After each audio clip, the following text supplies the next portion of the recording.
అయితే 1 కొరింథీ పత్రికలో 12వ అధ్యాయములో 8వ వచనములో ప్రభు వాక్యం మనకి ఇలా బోధిస్తుంది. మరి ఒకనికి ఆత్మ వలనే విశ్వాసమును, మరి ఒకనికి ఆత్మ వలనే స్వస్థపరచు వరమును.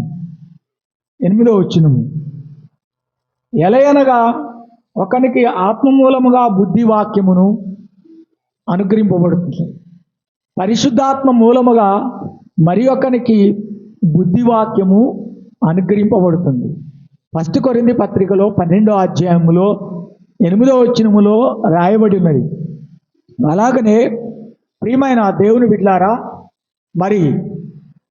మరి ఒకనికి ఆ వాక్యమును అనుసరించే విశ్వాసము, మరి ఒకనికి ఆ ఆత్మ వలన స్వస్థపరచు వరము, మరి ఒకనికి ఆ ఆత్మ వలన నానా విధములైన భాషలు మాట్లాడు వరము, మరి ఒకనికి ఆత్మల పరిశీలన చేసే వరము, మరి ఒకనికి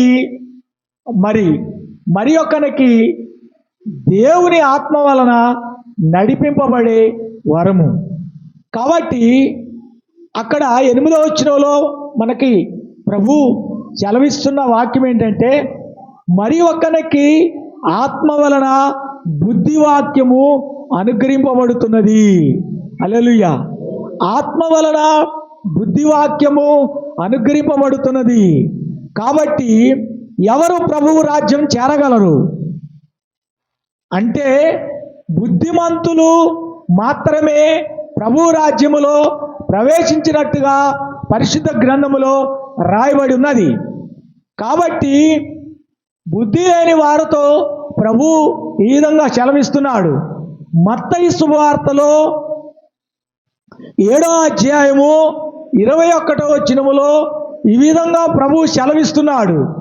ఏమని సెలవిస్తున్నాడు అంటే, ప్రభువా అని నన్ను పిలిచే ప్రతి ఒక్కరు కూడా నా పరలోక రాజ్యములో ప్రవేశించలేరు, కానీ నా తండ్రి చిత్త ప్రకారము చేయువాడే పరలోక రాజ్యములో ప్రవేశించును. కాబట్టి ప్రభువు చిత్త ప్రకారము ఏం చేయాలి, ఏం చేయకూడదు, ప్రభువు ఏం చేయమన్నాడు, ఏం చేయొద్దన్నాడు. కాబట్టి మీరు ఏమి వింటున్నారో అది జాగ్రత్తగా పరిశీలన చేసుకోనండి అని ప్రభు వాక్యము మనకు తెలియజేస్తుంది. కాబట్టి ప్రియమైన దేవుని బిడ్డలారా, బుద్ధిగల కన్యకలకు ప్రాధాన్యత ఇవ్వబడింది దేవుని రాజ్యానికి. ఎందుకు వారికి ఇవ్వబడినది అంటే, వారు దేవుని యొక్క మొట్టమొదటిగా దేవుని పని చేయటంలో ప్రాధాన్యత ఇచ్చారు. వారి పని తర్వాత చేసుకొని దేవుని పని మొట్టమొదటగా చేశారు.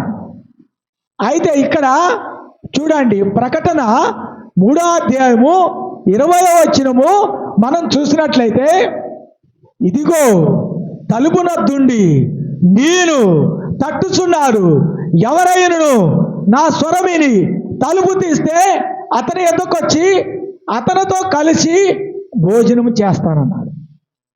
యేసయ్యకి మనం ఏ కూరతో అన్నం పెట్టాలి, ఏమన్నం పెట్టాలి, ఏం భోజనం పెట్టాలి, ఎలా ప్రభువుకు భోజనం పెడితే ఆయన సంతృప్తి పడతాడు అంటే, ప్రభువుకి ఏం భోజనం పెట్టాలి?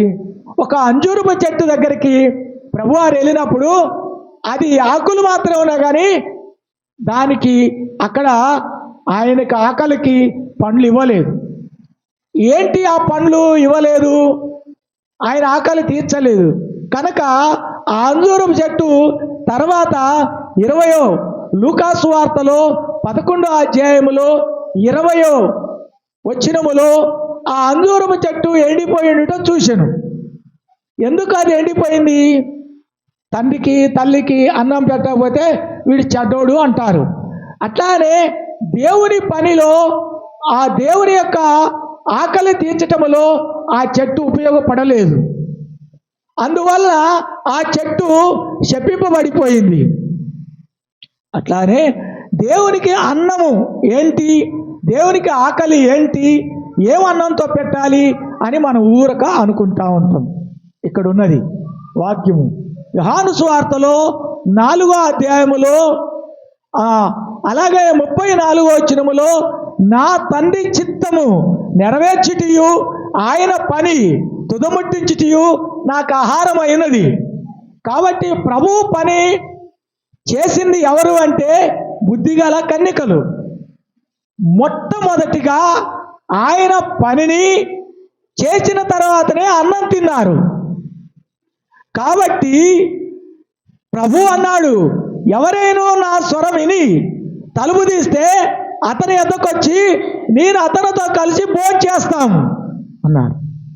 అయితే మనం యోహాను సువార్తలో 4వ అధ్యాయములో 28వ వచనం మనం చూసినట్లయితే అక్కడ సమరయ స్త్రీ తన కుండ వదిలిపెట్టి ఊరిలోనికి వెళ్ళి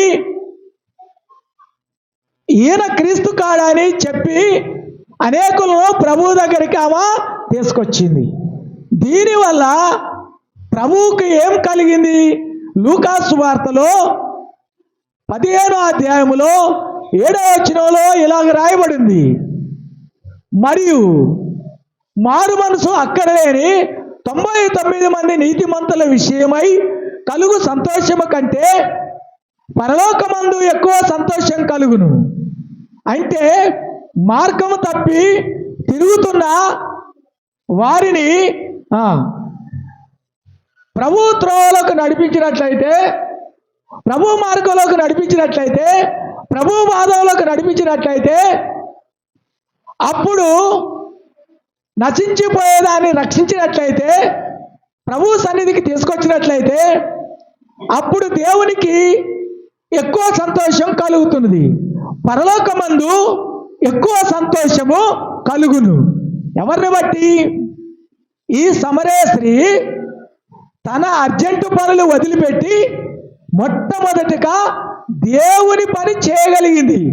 అందుకే పరలోకమందు ఎక్కువగా సంతోషము కలిగింది.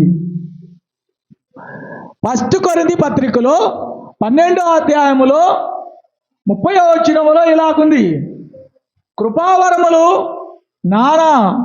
కృపావరములో శ్రేష్టమైన వాటిని ఆసక్తితో అపేక్షించుడి, మరియు సర్వోన్నతమైన దేవుని మార్గమును నేను మీకు బోధిస్తున్నాను. సర్వోన్నతమైన మార్గమును మీకు చూపుతున్నాను. అంటే బుద్ధిగల కన్యకలు సర్వోన్నతుడైన దేవుని మార్గము, దేవుని రాజ్యము తెలుసుకోవటానికి, ఆ రాజ్యములో ప్రవేశించటానికి ప్రభువుకు అన్నం పెట్టారు. ఎలా పెట్టారు? వాళ్ళ అర్జెంటు పనులు వదిలిపెట్టుకొని ముందు ప్రభు పనులు చేశారు. ఏంటి ప్రభువును సంతోషపెట్టిన విషయం ఏంటి? అక్కడ 99 నీతిమంతుల విషయమై కలుగు సంతోషము కంటే ఒక్క పాపిని ప్రభు పాదముల దగ్గరికి తీసుకురాగలిగినట్లయితే, ఇక్కడ సమరయ స్త్రీ పాపి అయినప్పటికీ ప్రభు పాదాల దగ్గర కూర్చున్నది. అంతేకాదు తన ద్వారా అనేకులను ప్రభు పాదముల దగ్గరికి నడిపించింది. ఇదిగో సమరయ స్త్రీ సర్వోన్నతుడైన దేవుని మార్గములో నడిపించింది. ఆమె ప్రభువుకి భోజనం పెట్టింది కనుక ప్రభు రాజ్యములో ఆమెకి బుద్ధిగల కన్యకలు కూడా అలాగే పెట్టి ప్రభు మార్గములో ప్రవేశము కలిగింది. కాబట్టి మనకు కూడా ప్రభు రాజ్యములో ప్రవేశం కలగాలంటే ఏం చేయాలి? మన అర్జెంటు పనులు వదిలిపెట్టి మొట్టమొదటిగా ప్రభు పనులు చేయాలి. ప్రార్థన చేసుకున్నాం. ప్రేమ, నమ్మకము, కనికరము గల తండ్రి, నీకు వందనాలు, నీకు స్తుతులు, నీకు స్తోత్రములు.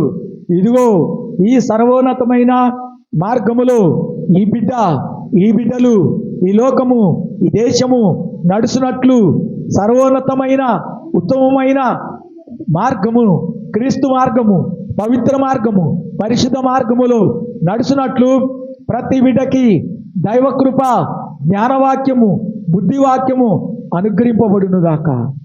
ఆమేన్.